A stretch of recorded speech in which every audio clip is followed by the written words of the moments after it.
Hello guys, আসসালামু আলাইকুম। সবাই কেমন আছেন?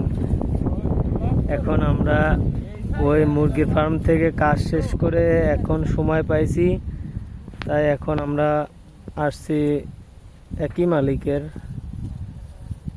যেখানে জমি করে সেই জায়গায় ধান উঠাতে আসছি। ধান কাটা হয়ে গেছে, ধান নিয়ে ওই পাশে যাবে, ওইখানে ও যে দেখতে পাচ্ছেন ওই কোনায়, ওই সোজা যায়, ওইখানে ধান রাখা হবে, তারপর মালাই করে তারপর ঘরে নেবে। এইখান থেকে আমাদের জমি, আমাদের মালিকের জমি হচ্ছে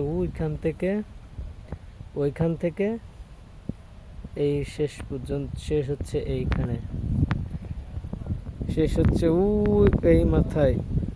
এই যে বেড়ি দেখতেছেন, এইটা হচ্ছেন শেষ সীমানা হচ্ছে এই।